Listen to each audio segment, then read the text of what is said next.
A cruise ship is a symbol of relaxation, luxury, and carefree travel. Thousands of people board ships to enjoy the sea and forget their troubles. But behind the glitter and smiles lies a grim reality. Every year, dozens of passengers and crew members mysteriously disappear or die under mysterious circumstances. Their stories are full of secrets, bloodshed, and questions that remain unanswered. Today, we'll delve into 5 of the most terrifying incidents that have occurred on board cruise ships. George Allen Smith IV was born on October 3, 1978, in Greenwich, Connecticut, to a wealthy family. He was charismatic, loved to travel, and owned and operated a family-owned liquor store. In June 2005, he married Jennifer Hagel, a dentist from Greenwich. The young couple honeymooned on a luxury cruise on Royal Caribbean's Brilliance of the Seas, sailing the Mediterranean from Barcelona to Kusadasi, Mykonos, Santorini, Naples to Venice. The night of July 4th to 5th, 2005 proved fateful. George and Jennifer had been drinking and socializing with other passengers that evening, including a group of young Americans with Russian roots, Gregory and Zachary Rosenberg, Ruslan Russi Kaufman, and their friend Joshua, Josh, Askin. Around 2 to 3 a.m., witnesses saw George and his group noisily enjoying themselves in the ship's casino and bars. Jennifer became heavily intoxicated. She was later found sleeping in the corridor, and cruise staff took her to a private cabin to rest.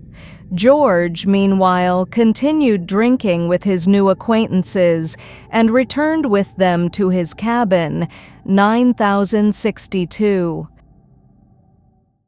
Around 4:18 a.m., a neighbor, passenger Cleet Hyman, heard loud voices and the sounds of a struggle. He later reported hearing something resembling shouts in Russian and the phrase, "That's awesome."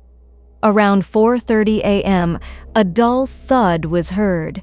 It was later determined that it was a body landing on the canopy beneath the cabin. At 7:30 a.m. on July 5th, passengers and crew noticed a large blood stain on the metal awning under the balcony of cabin 9062. George was nowhere to be found. The cabin was in disarray. Overturned furniture, signs of a struggle, and bloodstains on the sheets. There were slip marks on the awning under the balcony, as if the body had been dragged or fallen over the railing. 4 men immediately attracted the most attention: Gregory Rosenberg, Zachary Rosenberg, Russi Kaufman, and Joshua Askin. These men were the last to be seen with George. The following day, Turkish authorities questioned them in Kusadasi, but found no compelling evidence. They were later seen at breakfast, allegedly joking with phrases like, "We gave him a paragliding lesson without a parachute." Another passenger, Lenny Zarfin, was also mentioned. He later disembarked in Naples. In the first hours, the ship's captain, Michael Lactaridis, claimed that George likely fell accidentally. He even claimed to have seen a seat mark in the dew on the railing, suggesting that the man could have climbed over the balcony himself. Royal Caribbean later faced accusations of concealment and mishandling of evidence. Turkish police were the first to inspect the scene, as the ship was under Turkish jurisdiction. The case was then transferred to the FBI in the United States. George's parents insisted it was murder, not an accident. Jennifer Hagel settled with Royal Caribbean for $1.1 million in 2006. The Smith family criticized her for this, believing she had sold out. Despite numerous interrogations, none of the suspects were ever prosecuted. I just don't get this "I don't remember" stuff anymore, because I am convinced in my heart of heart that Jennifer Hagel knows many answers to what happened to my son on that cruise ship. The case remains officially unsolved. George's body has never been found. The family continues to fight for the investigation to be reopened, citing numerous inconsistencies, contradictory witness statements, lack of transparency from the cruise line, strange security footage, and neighbors' testimony. To this day, it remains one of the most high-profile and mysterious cases in cruise ship history. Rebecca Corium, 2011 Disney Wonder.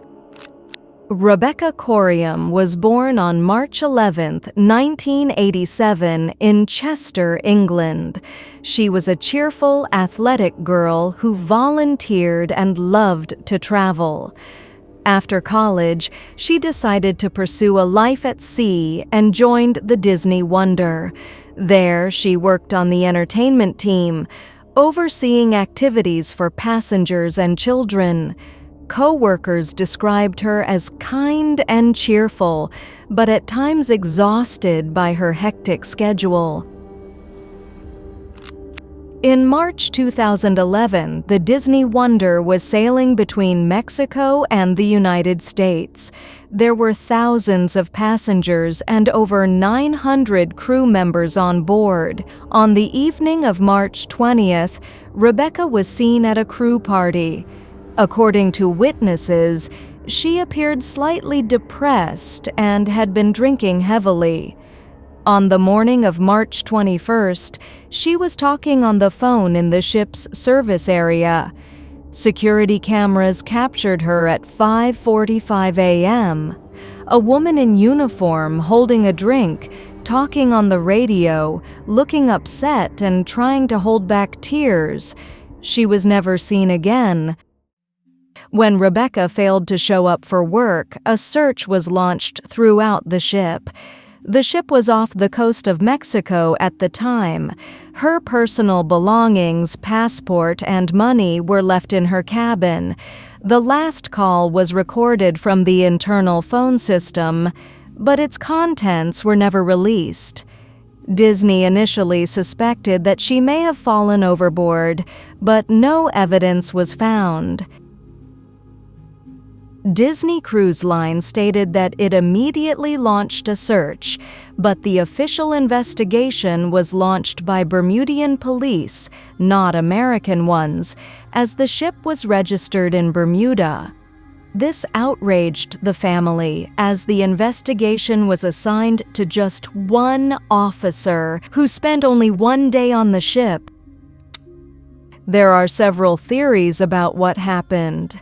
Accident. The official version is that Rebecca may have been washed off the crew deck by a wave. However, colleagues claimed that the sides were high, making it difficult for her to fall.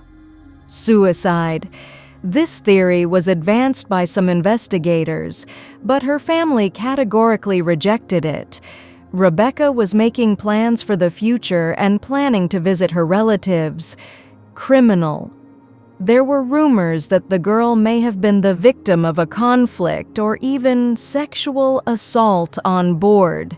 The family pointed to incomplete statements in the company reports. Rebecca's parents, Mike and Ann Corium, claimed Disney was concealing the truth. They filed lawsuits against the company and demanded an independent investigation. They were outraged by the limited access to surveillance cameras, the strange rush to present the accident story, and the lack of transparency in the collection of evidence. More than 10 years have passed, but Rebecca's body has still not been found. She was officially declared missing. The case has become one of the most publicized examples of cruise ship employees or passengers disappearing while the companies avoid disclosing the information. It has sparked renewed debate about the legal responsibilities of cruise companies and how they protect their workers. Rebecca Corium's story remains an unsolved mystery of the sea, and her parents continue to campaign for truth and justice. Patrick McDermott, 2005, Freedom of the Seas, cruise from Los Angeles. Patrick Kim McDermott was born in 1957 in South Korea and later adopted by an American family. He grew up in California, working as a lighting technician and cameraman on film and television sets. He gained most fame as the boyfriend of Australian singer and actress Olivia Newton-John. They dated for about 9 years, and Patrick often accompanied her to social events. However, their relationship was difficult. Financial difficulties, child support arrears, and depression weighed heavily on him. In June 2005, Patrick embarked on a 2-day cruise from Los Angeles to Mexico aboard the Freedom of the Seas. On June 30th, he boarded alone, despite telling his family he needed a rest. According to passenger records, he was seen that evening at the bar and on deck. After departure, he disappeared without a trace. When the ship returned to port on July 6th, his name was not announced at the disembarkation. Personal belongings, his passport, car keys, and wallet, were left in his cabin. His car was later found in the dockside parking lot. The U.S. Coast Guard launched an investigation. Officials found no signs of a struggle, suggesting McDermott may have fallen or jumped overboard. However, what was odd was that passengers recalled the man being calm and showing no signs of suicidal intent. Information soon surfaced that he owed over $8,000 in child support and may have faked his death to escape. There are several theories about what happened to Patrick. Accident. He may have fallen overboard at night and drowned. His body was never found. Suicide. Supporters of this theory point to his debts and depression. Staging. The most widely discussed theory is that Patrick may have deliberately staged his disappearance. In 2009, Australian television claimed he was found alive in Mexico, where he allegedly lived under an assumed name. In 2016, private investigators again claimed he was possibly living in Acapulco, but there is no direct evidence.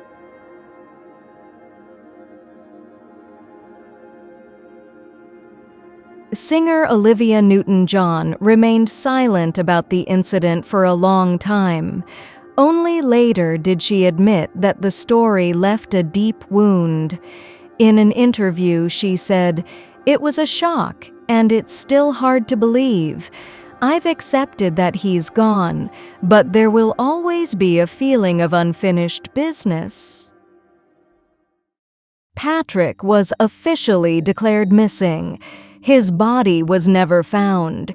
His case became one of the most mysterious disappearances on cruise ships, engendering numerous theories.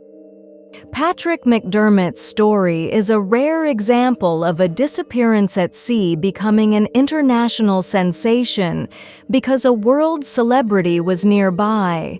It remains unclear whether it was a tragedy, a suicide, or a carefully planned escape.